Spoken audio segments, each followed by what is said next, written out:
नमस्कार साथियों, एक बार फिर से आप सभी का स्वागत और अभिनंदन है।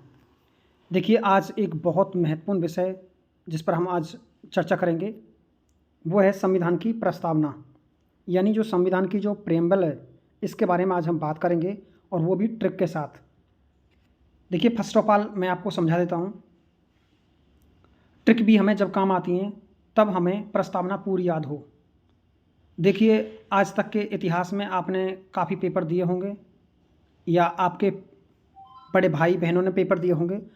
तो प्रस्तावना एक मात्र ऐसा टॉपिक है जहाँ से हर परीक्षा में एक प्रश्न तो 100% आता है, कई बार दो भी आ जाते हैं। इसलिए पूरा प्रस्तावना का जो टॉपिक है, पहले मैं आपको इसे डिस्क्रिप्टर में समझा देता हूँ, उसके बाद इसकी ट्रिक आपके सामने रख दूँगा। तो अगर आपको इसका PDF वगैरह चाहिए तो आप डिस्क्रिप्शन में मैं टेलीग्राम का लिंक दे दूँगा, वहाँ से आप टेलीग्राम ज्वाइन करने के बाद आपको PDF प्राप्त हो जाएगा। तो सीधे बात कर लेते हैं प्रस्तावना पर। देखिए, बहुत अच्छा टॉपिक है और पूरी धैर्यता के साथ में देखेंगे और समझेंगे। देखिए, उद्देशिका या प्रस्तावना, इसे इंग्लिश में प्रेम्बल बोलते हैं। प्रस्तावना जो उद्देशिका है, संविधान का आरंभ होता है। तो ये सबसे अच्छा और इम्पोर्टेंट प्रश्न है कि संविधान का जो आरंभ है वो कहाँ से होता है, तो वो होता है प्रस्तावना से। एक अच्छा प्रश्न है। इसका प्रावधान किया गया है USA, अर्थात भारतीय संविधान में इसे USA अर्थात संयुक्त राज्य अमेरिका से ग्रहण किया गया है। एक प्रश्न ट्रोल पकड़ा हुआ है, लगातार पेपरों में आ रहा है, और वो है जो प्रस्तावना है इसकी भाषा कहाँ से ग्रहण की गई है, वो है ऑस्ट्रेलिया से। तो अगला है संविधान के उद्देश्यों का निर्धारक।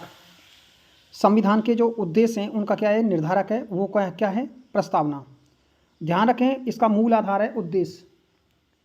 उद्देश्य बात करेंगे कि जो प्रस्तावना है, ये इसका जो प्रस्ताव है वो 13 दिसंबर 1946 को JLN अर्थात जवाहरलाल नेहरू महोदय द्वारा रखा गया था और इसे 22 जनवरी 1947 को स्वीकार किया गया था। ये प्रश्न आज तक की परीक्षाओं में सबसे अधिक बार पूछा गया प्रश्न है कि इसे मंजूरी कब मिली, अर्थात ये पारित कब हुआ। तो 22 जनवरी 1947। तो यहाँ से ये प्रश्न पूछा जाता है लगातार। आगे देखिए, प्रेम्बल जो है ये, इसके उपनाम क्या क्या हैं, कई बार इसके उपनाम देखने को मिलते हैं। संविधान की कुंजी किसने क्या कहा है, ये सब आगे इसमें इतना शानदार समझाया गया है, बस आप वीडियो के साथ बने रहें। संविधान का प्रतिबिंब बोला जाता है इसको। संविधान का नीलपत्र, जिसे ब्लूप्रिंट कहा जाता है इसको। संविधान की आत्मा, देखिए संविधान की आत्मा किसने कहा है इसे, गोलकनाथ बनाम पंजाब 1967। उस समय मोहम्मद हिदायतुल्लाह खान देश के मुख्य न्यायाधीश थे, उन्होंने इसे संविधान की आत्मा का दर्जा दिया था। संविधान को समझने का एक यंत्र है और संविधान का ये क्या है, परिचय है। तो देखो, इधर बात कर लेते हैं हम। ये इधर इसमें लिखा हुआ है, इसे आपको बहुत ध्यान से समझना बारीकी से। प्रस्तावना कहाँ से ली गई है, अमेरिका से। प्रस्तावना की भाषा ऑस्ट्रेलिया से। संविधान को संस्थात्मक के तंग ढांचे में नहीं ढाला जा सकता, ये कथन किसका है, डॉक्टर अंबेडकर महोदय का। सहकारी संघवाद है, ऐसा ऑस्टिन महोदय ने कहा था। आगे देख लेते हैं कि अंबेडकर जी ने अनुच्छेद 32 को संविधान की आत्मा कहा है और अनुच्छेद 32 में संवैधानिक उपचारों का अधिकार वर्णित है। ये हम पहले भी बता चुके हैं, आपको अधिकार पढ़ाएंगे उस दिन भी बताएंगे। ये काफ़ी इम्पोर्टेंट फैक्ट है। ग्रेनविल ऑस्टिन ने राज्य के जो नीति निर्देशक तत्व हैं उनको राज्य की आत्मा कहा है। तो ये कई बार एक्स्ट्रा फैक्ट हैं जो मैं आपको आगे भी बताऊंगा, यहाँ भी आप देखने को मिल रहा है, तो आपके फिर ये कंठस्थ याद हो जाएगा। अगला देखिए, के मुंशी, जो कन्हैयालाल माणिक्यलाल मुंशी जी हैं, मुंशी ने प्रस्तावना को भारत के संपूर्ण प्रभुत्व संपन्न लोकतंत्रात्मक गणराज्य की जन्म कुंडली कहा है। किसने, के मुंशी ने। 1960 में बेरुवारी जो बाद आया था, प्रस्तावना को संविधान का भाग नहीं माना है। तो देखो, मैं इसमें बात करूंगा आपसे 1960 का बेरुवारी बाद, 1967 का गोलकनाथ बाद और 1973 का केशवानंद भारती बनाम केरल राज्य, और एक है RS राव यानी 1994 का यूनियनवाद, इन 4 फैक्टों पर हमें बात करनी है। समझ में आ गया होगा। 1960 में क्या कहा गया था इसके बारे में, 67 में क्या कहा गया है, 73 में क्या कहा गया है, और 94 में इसके संबंध में क्या उपबंध है। यहाँ से प्रश्न जब टफ प्रश्न बनने की संभावना रहती है तो इन आर्टिकलों से या इन वादों से प्रश्न पूछे जाने की पूरी संभावना है। तो 1960 में वेरुवारीवाद आया था, इसमें संविधान का अंग मानने से इनकार कर दिया था कोर्ट ने, एक बात। दूसरी है 1967 में गोलकनाथ बनाम ये आया था, इसमें ये स्वीकार किया गया था कि ये संविधान का भाग नहीं है, इसमें भी यही माना गया था। लेकिन 1973 में ये स्वीकार कर लिया गया था कि प्रस्तावना संविधान का भाग है और इसके मूल ढांचे में कोई परिवर्तन नहीं किया जा सकता, लेकिन अन्य क्षेत्र में इसमें परिवर्तन किया जा सकता है। 94 आ रहा है, मैं अभी समझाने वाला हूँ, ये देख लेना एक बार। देखो 60 में क्या लिखा हुआ है, मैंने अभी आपको समझा दिया, क्लियर कर लीजिए। 1960 के बेरुवादी यूनियनवाद ने प्रस्तावना को संविधान का भाग या अंग नहीं माना, एक बात।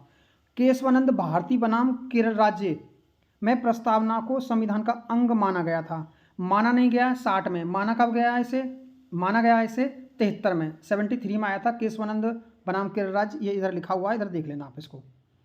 आगे देखिए 94 1994 जो दिया गया है ये देख लेते हैं। 1994 में दिया गया है SR बम्बैया, यानी SR बम्बैया बनाम भारत संघवाद में प्रस्तावना संविधान का अभिन्न अंग है, यानी जो प्रस्तावना है वो संविधान का अभिन्न अंग है, ऐसा कहा गया है इसमें। तो हमने अभी इन 3 के बारे में जानेंगे। एक तो बेरुवारीवाद 1960, इसमें अंग नहीं माना गया था। जो 73 में जो आया था केशवानंद भारती जो बनाम केरल साम्राज्यवाद, इसमें से अंग माना गया है। और 1994 में SR बम्बैया बनाम भारत संघवाद में प्रस्तावना को इसका अभिन्न अंग माना गया, ऐसा कुछ कहा गया है। देखिए 42वां संविधान संशोधन 1976 में हुआ था, प्रस्तावना में एक बार संशोधन किया गया था, क्योंकि 1973 में जब इसका अंग स्वीकार कर लिया था कोर्ट ने, सुप्रीम कोर्ट ने, तो इसमें फिर क्या एक बार संशोधन किया गया है और प्रस्तावना में 3 शब्द जोड़े गए थे। मैं इसकी एक बार आपको ट्रिक बता देता हूँ थोड़ी सी। देखो पहले मैं बताता था SP अखंडदास, SP अखंडदास, देखिए S फॉर समाजवाद, P फॉर पंथनिरपेक्ष और अखंड से बन जाएगा अखंडता। समाजवाद, पंथनिरपेक्ष और अखंडता, इन 3 शब्दों को जोड़ा गया था, यानी भारतीय प्रस्तावना में जो प्रस्तावना है उसमें 3 शब्दों को 42वें संविधान संशोधन 1976 को जोड़ा गया था और इंदिरा गांधी द्वारा इसे लघु संविधान कहा गया था। अब इधर इसमें लिख रहा है सब कुछ, ये आप देख लेना, अखंडता, पंथनिरपेक्ष और समाजवाद, ये सब जोड़े गए थे। इनकी ट्रिक भी है, हमने यहाँ लिखा भी है। भारत का मिनी या लघु संविधान था 42वें संविधान संशोधन, ऐसा इंदिरा गांधी जी ने कहा था। और इधर देखिए एक नया कंसेप्ट है, इस और देखिए।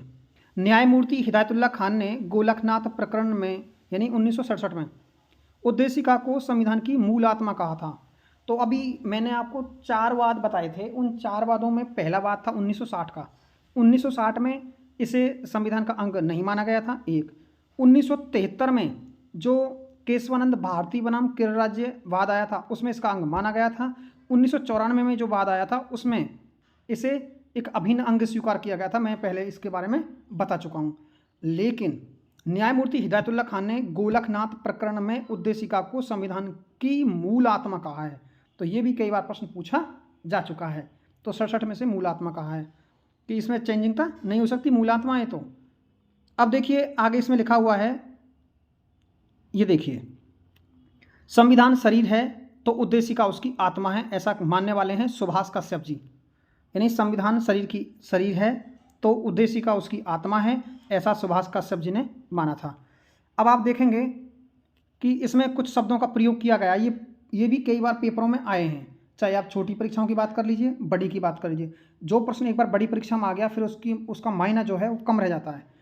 तो भारत का प्रयोग 2 बार किया गया है, जैसे हम भारत के लोग भारत को संपूर्ण प्रभुत्व संपन्न समाजवाद लोकतंत्रात्मक गणराज्य बनाने के लिए पढ़ते हैं जब प्रस्तावना, इस तरह से लोग का 1 बार, नागरिक का 1 बार और व्यक्ति का 1 बार। यानी देखिए, यानी लोग कह लीजिए, नागरिक कह लीजिए, व्यक्ति कह लीजिए, कुछ समय के लिए, कुछ पल के लिए हम इनका मतलब एक मान लेते हैं, लेकिन व्यक्ति का मतलब होता है चाहे वो भारतीय हो चाहे विदेशी हो, वो तो होता है व्यक्ति। नागरिक का मतलब होता है जो जो भारतीय है, केवल भारतीय, उसे नागरिक कहा जाता है। लोग पूरी जनता।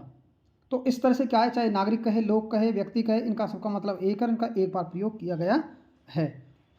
इसमें देखिए पंथ निरपेक्ष को संविधान का आधारभूत ढांचा घोषित किया है, यानी एस.आर. बोम्मियावाद में, जो 1994 में आया था, उसने पंथ निरपेक्ष को संविधान का आधारभूत ढांचा घोषित किया है। ये भी अपने आप में एक अच्छा प्रश्न है। अब आपको पता लगा होगा कि प्रस्तावना हमने बहुत बार पढ़ी है, लेकिन पूरी प्रस्तावना और अच्छे से हमने नहीं पढ़ा है।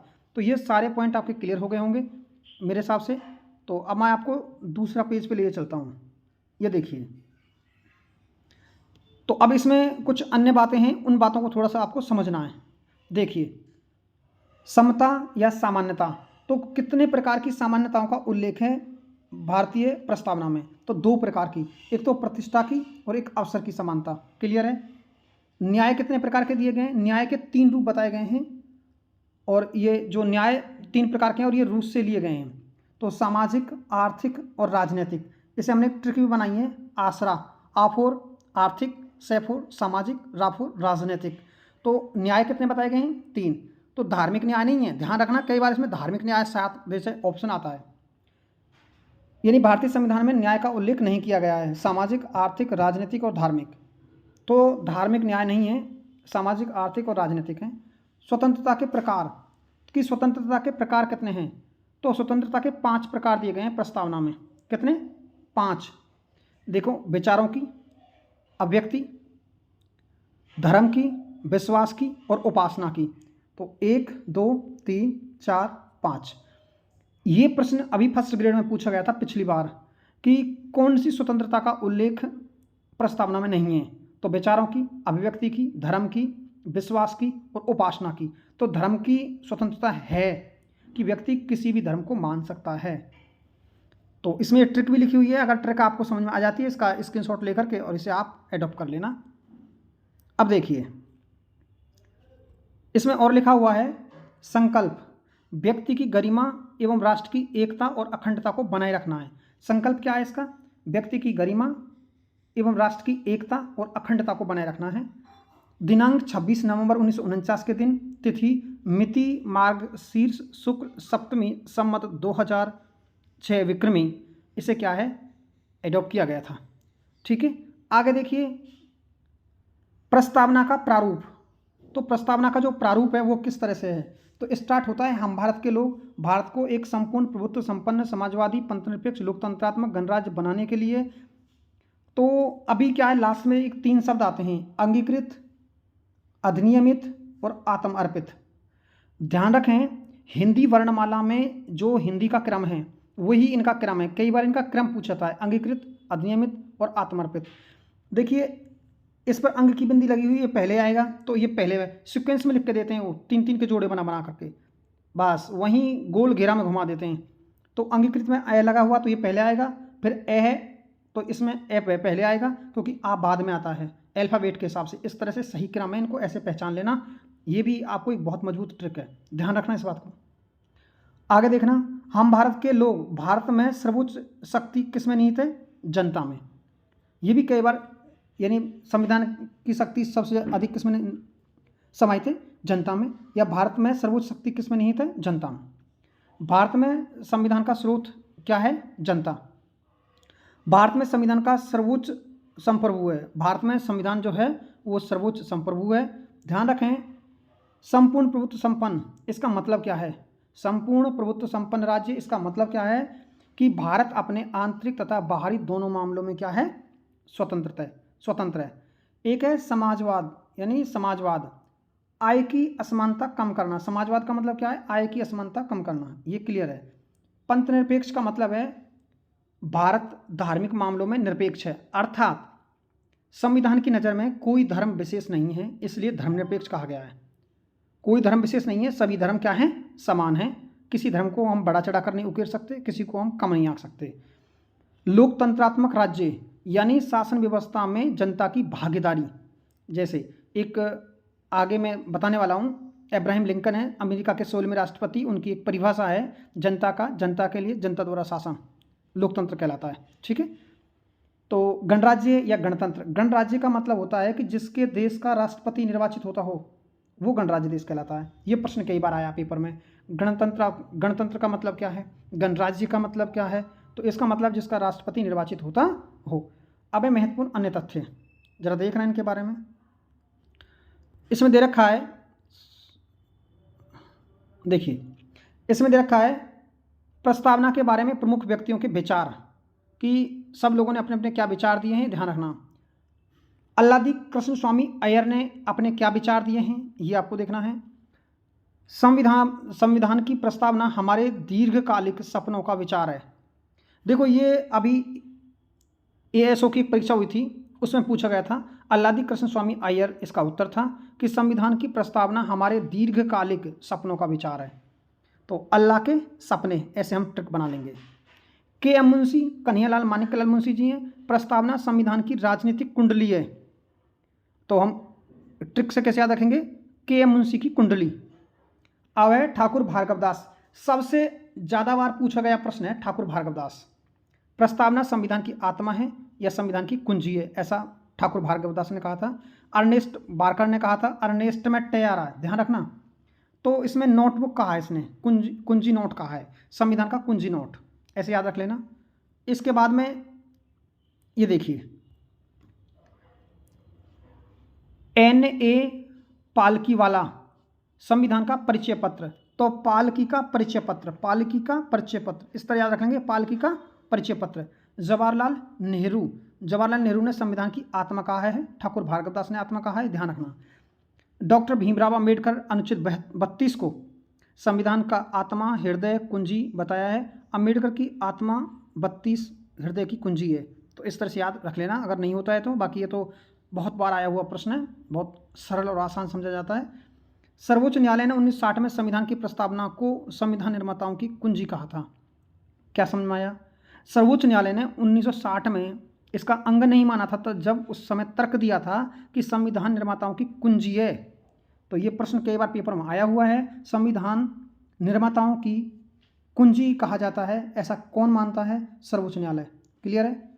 अब देखिए, व्यक्ति की गरिमा और राष्ट्र की एकता और अखंडता सुनिश्चित करने वाला भारतीय संविधान की प्रस्तावना का एक संकल्प है, और संकल्पना यानी प्रस्तावना की प्रकृति गैर न्यायिक तथा वाद योग्य नहीं है। तो निश्चित रूप से आप लोगों को पूरा वीडियो पसंद आया होगा, आपसे एक भी प्रश्न छूटेगा नहीं, मैंने पूरे कंटेंट इसमें सम्मिलित किए हैं। आप वीडियो को पॉज करके बार बार इसे देखें, 2-3 बार देखने से आपके कंठस्थली ये पूरी तरह से याद हो जाएगा, किसने इसके बारे में क्या कहा है ये सब। तो मैंने इससे पहले संपूर्ण संविधान का एक वीडियो दिया है, अगर आपने वो वीडियो नहीं देखा है तो जरूर देखना, डिस्क्रिप्शन में लिंक दे दिया गया, उसमें चले जाना, आप मिल जाएगा। और चैनल अपना गौतम अकेडमी, ध्यान रखें। साथ ही यदि आपने चैनल को सब्सक्राइब नहीं किया है तो चैनल को सब्सक्राइब कर लेना, क्योंकि जैसे ही हम कोई नया वीडियो आपको अपलोड करेंगे तो आपको उसकी सूचना मिल जाएगी। तो जय हिंद, जय भारत।